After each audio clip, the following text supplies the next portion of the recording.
Hello, and welcome to the 10 Mills site, located on the banks of the Yarkon River. The Yarkon River once had a very strong flow of water, and because of that, 5 flour mills were built on its banks, utilizing the strength of the water's current. Within these 5 mills, there were 10 grinding mechanisms, hence its name. The name of the site in Arabic is Tachonet Hal-Adar, which means the mills of loud water, for the noise made by the flowing water.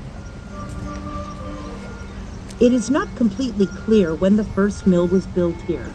According to ancient manuscripts, it is clear that the mill was operational during the Byzantine period. There are those who suggest it was even earlier, during the Roman era, that the water flow of the Yarkon was utilized to grind wheat grains. According to historical texts, even during the Crusader period, about 900 years ago, flour was ground at a mill on the Yarkon River. Documents from those times mention the mill at the Triple Bridge. It seems that this refers to the bridge with 3 arches, which was part of a dam that diverted the water of the Yarkon River towards the mills. In 1799, Napoleon's army crossed over this bridge on its way to conquer Akko. For many years, the millstones at the 10 mills stood silent. Around 1880, a major change occurred. It seems that the Baidas family, which controlled most of the land in the village of Sheikh Monis, reconstructed the mills in partnership with the Omri family from Damascus, which owned the land. There were 2 buildings at the site. Inside the western building, that was built from local sandstone, were 10 grinding mechanisms in operation. This site is today part of the Tel-Aviv municipality. The southern building, that today is part of the Ramat Gan municipality, has not yet been excavated, but it is known that it had at least 4 grinding mechanisms. A unique local scene developed around the flour mills on the Yarkon. Villagers from the entire region would come with their sacks of grain and wait their turn for many hours to grind them into flour. They would sit with steaming cups of coffee and listen to each other's stories while they waited. The mills operated successfully almost to the end of World War I.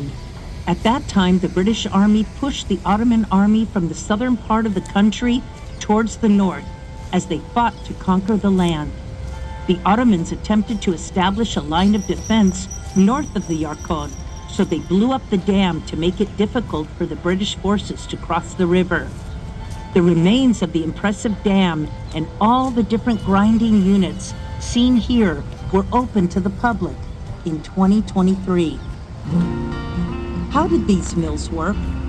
In general, a round upper stone called a runner stone turned on a round lower stone called a bed stone.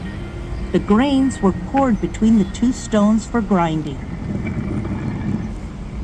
But what turned the runner stone? This is how it worked. The dam on the Yarkon created an elevated pool from which water flowed through the 6 arched openings at the front of the dam wall and into slanted canals. The water that flowed through the canals turned paddle wheels made of wood or metal that were placed in the water canals. Each wheel was connected by a pole to the runner stone. The pole turned the runner stone, which would grind the kernels of grain poured between the stones through a special device. The water was then returned to the Yarkon through the 10 exit canals seen on the western side of the dam.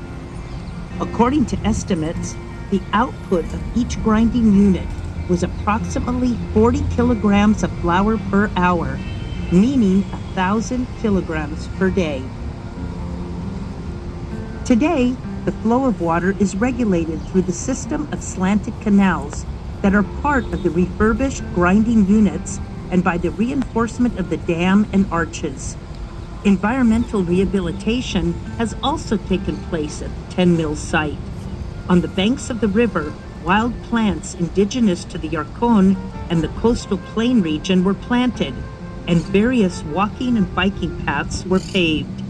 Step by step, the Yarkon River is regaining its former glory. We hope you enjoy your visit. Thanks for listening.